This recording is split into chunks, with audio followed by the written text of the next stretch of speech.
Raoult act प्रथम विश्व युद्ध के बाद लाया गया था। रोल्ट एक्ट का मुख्य उद्देश्य क्रांतिकारी गतिविधियों को दबाना था। इस एक्ट के अंतर्गत विशेष न्यायालय बनाया गया था जिसमें प्रांतीय सरकारों को यह अधिकार दिए गए थे कि वो बिना किसी वारंट के तलाशी ले सकते हैं, गिरफ्तारी कर सकते हैं, और जो बंदी प्रत्यक्षीकरण का जो अधिकार होता है हमारे नागरिकों के पास, किसी भी देश के नागरिकों के पास, उसको रद्द कर सकते हैं। न्यायालय के निर्णय के खिलाफ कहीं भी अपील नहीं की जा सकती थी। यह रोल्ट एक्ट के विशेष न्यायालय में बनाया गया कानून था। रोल्ट एक्ट को हम काला कानून भी कहते हैं। इसे आतंकवादी अपराध अधिनियम भी बोलते हैं, रोल्ट एक्ट अधिनियम भी कहते हैं। 6 अप्रैल 1919 को पूरे देश में हड़ताल की गई थी जिसमें जलियांवाला बाग में बहुत सारे व्यक्ति इकट्ठे हुए थे। उस दिन बैसाखी का दिन था। पंजाब के नेता थे, एक नेता का नाम था सत्यपाल, दूसरे का नाम था सैफुद्दीन किचलू। इन दोनों की गिरफ्तारी की गई थी। इसी उपलक्ष्य में सभी लोग वहां पर इकट्ठा हुए थे। तो 13 अप्रैल 1919 को पंजाब अमृतसर में जनरल डायर ने जलियांवाला बाग में शांतिपूर्वक प्रदर्शन कर रहे सैकड़ों लोगों को मौत के घाट उतार दिया था, गोलियों से भून दिया था। जलियांवाला बाग हत्याकांड की इंक्वायरी करने के लिए, उसकी जांच के लिए एक समिति बनाई गई जिस समिति का नाम था हंटर समिति। इसको डिसऑर्डर इंक्वायरी कमेटी भी बोलते हैं, जिसका गठन 14 अक्टूबर 1919 को किया गया। हंटर कमीशन भी बोलते हैं इसे। और उस समय भारत के जो सचिव थे एडविन मॉन्टेग्यू ने इस समिति का गठन किया था। जलियांवाला बाग हत्याकांड की पूरे देश में निंदा की गई थी, जिसमें से जो मुख्य निंदाएं हैं, देश में जो प्रतिक्रिया हुई उसमें है रविंद्रनाथ टैगोर ने नाइट की उपाधि लौटा दी थी।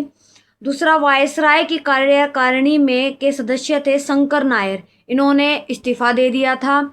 तीसरा था दीनबंधु CF एंड्रयूज, इन्होंने कहा था कि जानबूझकर की गई यह एक क्रूर हत्या है। हंटर कमीशन के जो अध्यक्ष थे उनका नाम था William Hunter. William Hunter Scotland के भूतपूर्व सॉलिसिटर जनरल थे। स्कॉटलैंड में कॉलेज ऑफ जस्टिस के सीनेटर थे। जो दूसरे सदस्य थे उनका नाम था मिस्टर जस्टिस रेसिकन। तीसरे थे मिस्टर राइस। चौथे थे सर जॉर्ज बैरो। पांचवें थे सर टॉमस स्मिथ। इस में 3 भारतीय सदस्य भी थे, जिसमें जो सबसे पहले थे सर चिमन हरिलाल सीतलवाड़ा। ये बॉम्बे विश्वविद्यालय के उपकुलपति थे। बॉम्बे उच्च न्यायालय के अधिवक्ता यानी कि वकील भी थे बॉम्बे उच्च न्यायालय में। पंडित जगत नारायण 7वें सदस्य थे, ये वकील थे। संयुक्त प्रांत की विधायी परिषद के सदस्य भी थे। 8वें थे सरदार साहिबजादा सुल्तान अहमद खान, ये ग्वालियर राज्य के अधिवक्ता थे यानी कि वकील थे। 1920 में हंटर कमीशन की रिपोर्ट आई। इसमें रिपोर्ट में कुछ खास नहीं दिया गया था, बस ये दिया गया था कि भाई दंड नहीं दे सकते थे। बाद में इस रिपोर्ट को सेना परिषद को दे दिया गया था, तो सेना परिषद ने इसमें निर्णय लिया था। इससे पहले ही सरकार ने इंडेमनिटी एक्ट पास कर दिया था। इस एक्ट को व्हाइट वॉशिंग बिल भी कहा गया। इसमें अधिकारियों को सुरक्षा देने के लिए क्षतिपूर्ति अधिनियम पारित किया गया था, यानी कि अधिकारियों को सुरक्षित किया गया था। इस बिल की निंदा की थी मोतीलाल नेहरू ने। इंग्लैंड में 2 हाउस हैं, एक का नाम है हाउस ऑफ कॉमन्स, दूसरे का नाम है House of Lords. House of Common ने जलियांवाला बाग हत्याकांड की निंदा की थी जो अमृतसर पंजाब में हुआ था, और हाउस ऑफ लॉर्ड्स में डायर का पक्ष लिया गया था। वहाँ का एक अखबार है, समाचार पत्र है, जिसका नाम है मॉर्निंग पोस्ट, और रुडयार्ड किपलिंग नाम के इस व्यक्ति ने, दोनों ने मिलकर जनरल डायर के लिए 26,000 पाउंड राशि इकट्ठी की थी और उनको दी थी।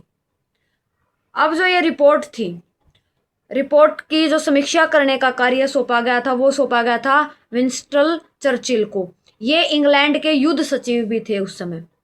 अब लेफ्टिनेंट गवर्नर जनरल डायर 1920 में पद से इनको हटा दिया गया और ये इंग्लैंड चले गए, यानी कि अपने देश वापस चले गए। इनको इंग्लैंड जाने के बाद आधी तनख्वाह मिलती रही और सेना की जो पेंशन थी वो भी मिलती रही। अब सरदार उधम सिंह। सरदार उधम सिंह का जन्म अमृतसर में हुआ था। 13 मार्च 1940 को लंदन में जाकर इन्होंने जनरल डायर को गोली मार दी। 31 इनके ऊपर फिर मुकदमा चला। 31 जुलाई 1940 को शहीद उधम सिंह को अंग्रेजों ने फांसी दे दी। इन्होंने वहां पर अपना नाम रखा था राम मोहम्मद सिंह आजाद। 1974 को शहीद उधम सिंह जी की अस्थियां भारत लाई गई थी। For more updates subscribe, like and share my YouTube channel. Thank you for watching.